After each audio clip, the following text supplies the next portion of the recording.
Keseringan baca Al-Quran mengangkat kedudukan Anda di dunia. Ya, punya pengetahuan logika jalan. Baik, tapi yang sering baca Al-Quran, barangkali di dunia tidak banyak dilihat, tapi penduduk langit sudah nunggu tuh. Ya. Makanya lain ketika diberi kedudukan di akhirat, yang sering kali mendekat kepada Al-Quran, itu penghormatannya lain.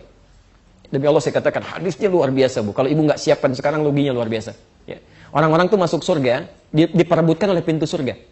Ya. Ada yang pintu Ar-Rayyan namanya, yang dulu saya sampaikan ya, orang yang sering puasa. Aina shaimun, mana yang puasa, cepat sini. Begitu masuk, langsung ditutup dan ibu tidak punya celah untuk ngintip. Karena bahasa hadisnya ughliqa itu langsung tutup rapat. Nggak ada orang bisa lihat. Ya. Itu di dalamnya gimana ya? Nggak bisa. Ya. Hati-hati itu. Pelan-pelan. Teman-teman sekalian, ada pintu tahajud. Ada pintu sedekah. Ya. Tapi penghafal Quran tidak. Penghafal Quran tidak. Qurannya langsung yang sampaikan. Sebelum masuk, ya Allah, bedakan dengan semua itu. Ya. At-Tirmidzi nomor hadis 20.015. Ya. 2015, maaf, 2015.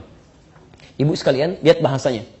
Allahumma halli. Ya Allah, mohon hiasi penghafal Quran ini. Bedakan dengan yang bukan penghafal Quran. Fayul basu ilaihi tajul karamah. Maka dipakaikan di kepalanya mahkota kehormatan. Langsung pakai dia. Ini yang mau saya sampaikan.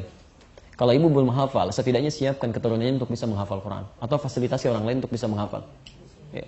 Masya Allah, tiba-tiba ketika dipakaikan mahkota di kepalanya, anak ini diberikan kembali mahkota lain yang minta dipakaikan di kepala kedua orang tuanya. Sepanjang orang tuanya beriman kepada Allah, tidak bermaksiat besar. Lalu dihadirkan, disampaikan pada seluruh penduduk langit dan bumi. Dipakaikan langsung yang kata Nabi cahayanya lebih terang dibandingkan dengan cahaya yang masuk ke dalam rumah. Ya. Apa yang terjadi? Semua orang pada saat itu, para orang tua itu Masya Allah, tak terlukiskan. Yang tidak menyiapkan, cuman diam, heran. Ada yang tertunduk, ada yang menyesal, ada yang macam-macam. Ya. Setelah itu Qurannya mengatakan kembali, Allahumma zidhu. Ya Allah, tolong tambahkan, bedakan fasilitator dengan penghafal. Fayul basu ilaihi libasal karamah. Maka dipakaikan di tubuhnya itu jubah kehormatan. Jadi dia pakai jubah, pakai mahkota, mirip pangeran kecil gitu kan. Setelah itu dia gandeng keluarganya, masuk surga, menggandeng keluarganya. Ya. Dimintakan terus naik lagi sampai puncak surga yang paling tinggi.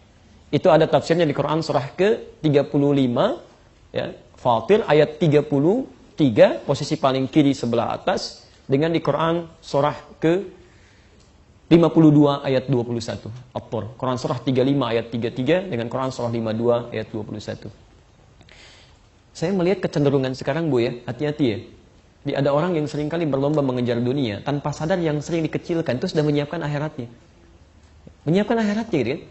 Ada anak yang ya ketinggalan, ternyata dia sudah hafal Quran gitu. Ibunya bergerilya di belakang tuh. Dia kejar akhiratnya. Jadi, dan banyak orang menyesal saat itu.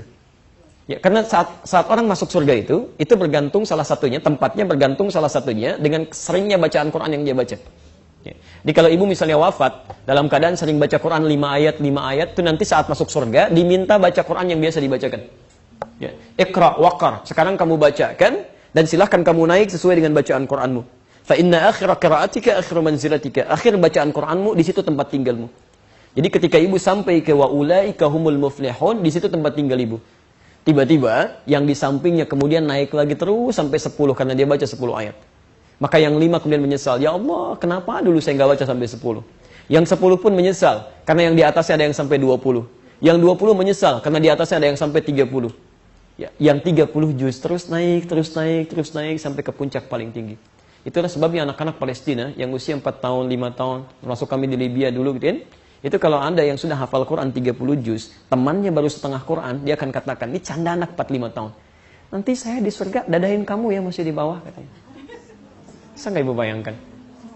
Tapi yang paling menarik, ada ibu-ibu pejuang yang merasa dia belum bisa menghafal dalam kehidupannya. Tapi dia siapkan anaknya, dia siapkan cucunya. Dan itu yang digandeng naik terus sampai ke atas. Ibu boleh dibanggakan di dunia gitu kan. Tapi yang kenal paling sekitaran kita aja. Tapi kalau ibu dibanggakan di akhirat, semua penduduk langit dan bumi mengatakan kamu yang terbaik. Itu poinnya.